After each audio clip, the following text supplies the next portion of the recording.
I know that I really benefited personally with my internship during the summer.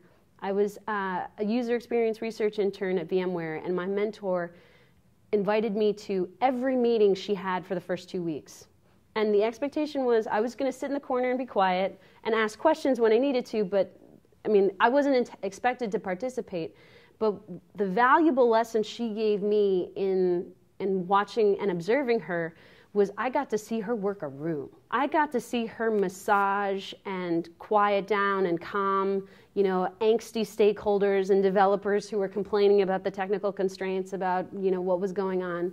I got to watch her navigate what I saw as like a huge minefield. I was like, wow, I can feel the tension in the air, and Nadine was very good about just navigating all of it while at the same time allowing everyone to feel heard. What she gave me in that experience was a vital understanding of how my work as a user experience professional really was about being a translator, ultimately was about translating.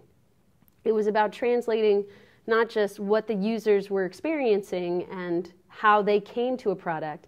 It was understanding the technical constraints that the developers were throwing up.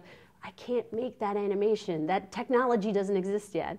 And also dealing with the business side, who ultimately, while they respected their users, wanted their users to do something very specific. Spend more money, buy more product, whatever it was. So their goals were not aligned. You had these three competing interests, and I could watch her in action doing that. We talk a lot in SI, especially with respect to the user research stuff, about assumptions that are made.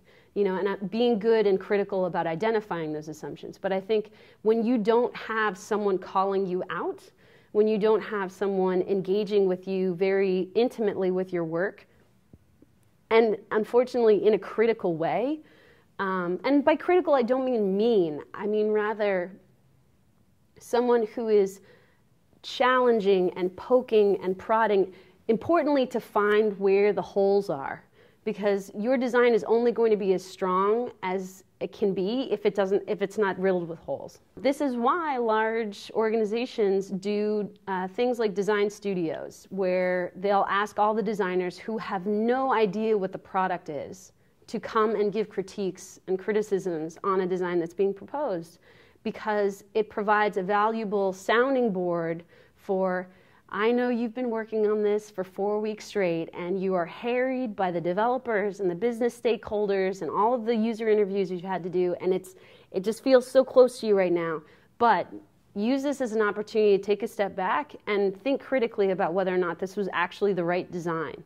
And that experience is what any SI student is going to have to face in an interview, whether it's an interview they're doing after exposition, whether it's an interview they're doing after Grace Hopper, or whether it's an interview they're doing 10 years from now and they're thinking of switching jobs. You know, you're going to face people who are going to challenge you on why you made the choices you made.